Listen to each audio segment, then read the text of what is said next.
What if I told you that the secret to not just financial wealth, but also a life of wisdom and fewer mistakes, wasn't about finding one magic bullet, but about mastering many? Today, we're diving into the mind of Charlie Munger, Warren Buffett's lifelong partner. Through his biography, Damn Right, get ready to peek behind the curtain of Berkshire Hathaway and discover the unconventional toolkit that made him a billionaire and one of the wisest investors of our time. This isn't just about stocks. It's about building a better mind. So, who was Charlie Munger? For many, he was the guy standing next to Warren Buffett at the annual Berkshire Hathaway meetings.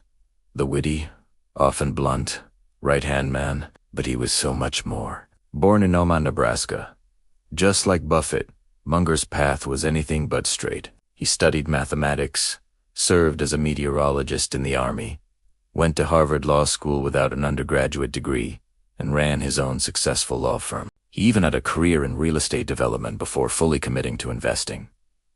This diverse background is crucial. It wasn't a distraction. It was the very foundation of his genius. He was a relentless learner, a walking library, who believed that to truly understand the world, you couldn't stay in one little intellectual box. His partnership with Buffett was legendary, with Buffett himself crediting Munger for changing his entire investment philosophy from buying fair companies at wonderful prices to buying wonderful companies at fair prices.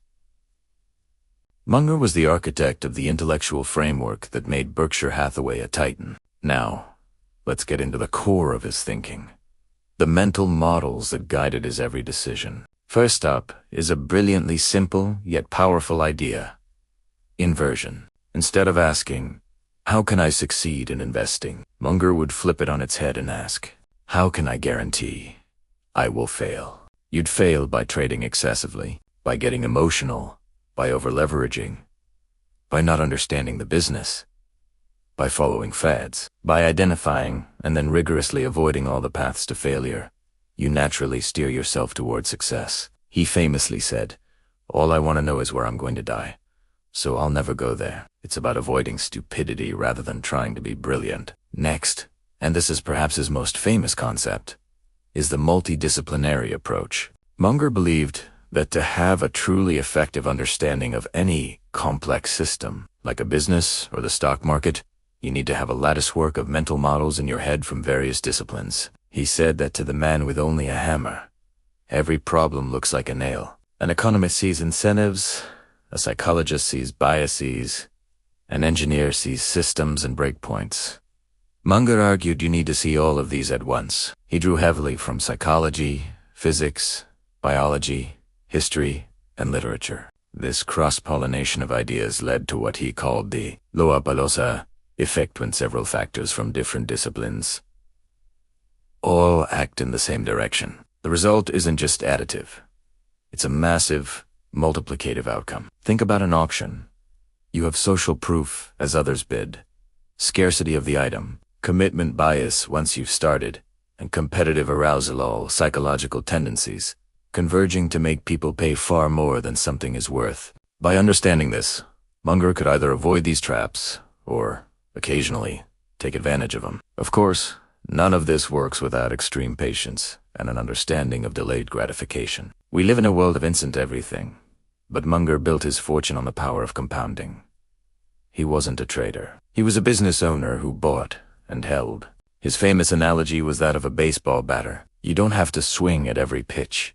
In investing, you can wait for the perfect pitch. The fat pitch right in your sweet spot, that one great opportunity where you have high confidence. He would go years without making a major investment, patiently waiting for the market to serve up an incredible company at a sensible price. It's about having the discipline to do nothing when nothing is the right thing to do. This leads directly to the idea of the circle of competence. Munger, like Buffett, was ruthless about knowing the boundaries of his own knowledge.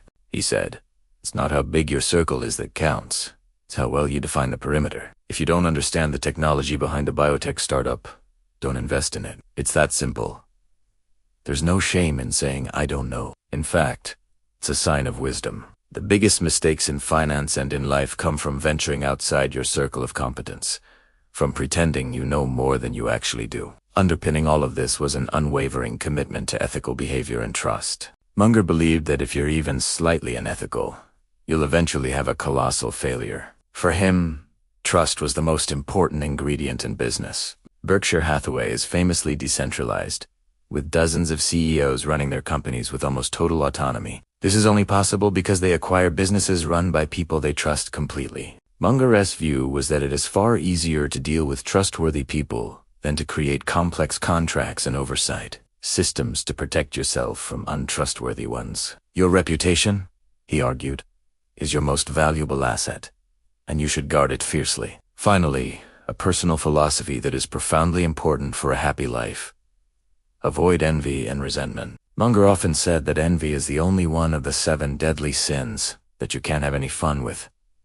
It just makes you miserable with no upside. He saw so many brilliant people destroyed by envy, constantly comparing themselves to others and feeling inadequate. His advice was to run your own race. Be happy with what you have while you pursue what you want, and never let someone else's success poison your own well-being. It's a simple rule for a happier, more contented life. So how do we start applying this Munger-esque wisdom to our own lives? It starts with building your own lattice work of mental models.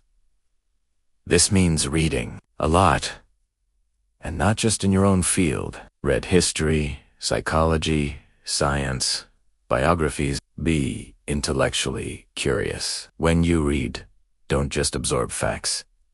Think about the underlying principles. How does the principle of redundancy from engineering apply to your personal finances? How can the psychological bias of social proof explain fads in your industry? Challenge your own assumptions.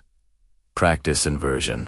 Before starting a new project, ask, what are all the ways this could fail? And then build systems to prevent those failures. In your career, instead of just trying to be a better marketer, learn the basics of finance, operations, and psychology to become a more effective decision. The goal isn't to become a clone of Charlie Munger. It's to build a more robust, resilient, and effective mind. It's about recognizing that true, lasting wealth isn't just about the number in your bank account. It's about having a well-stocked mind capable of navigating a complex world with wisdom and integrity. Charlie Munger's greatest legacy isn't the billions he made, but the blueprint he left for a life of rational thinking, continuous learning, and profound wisdom.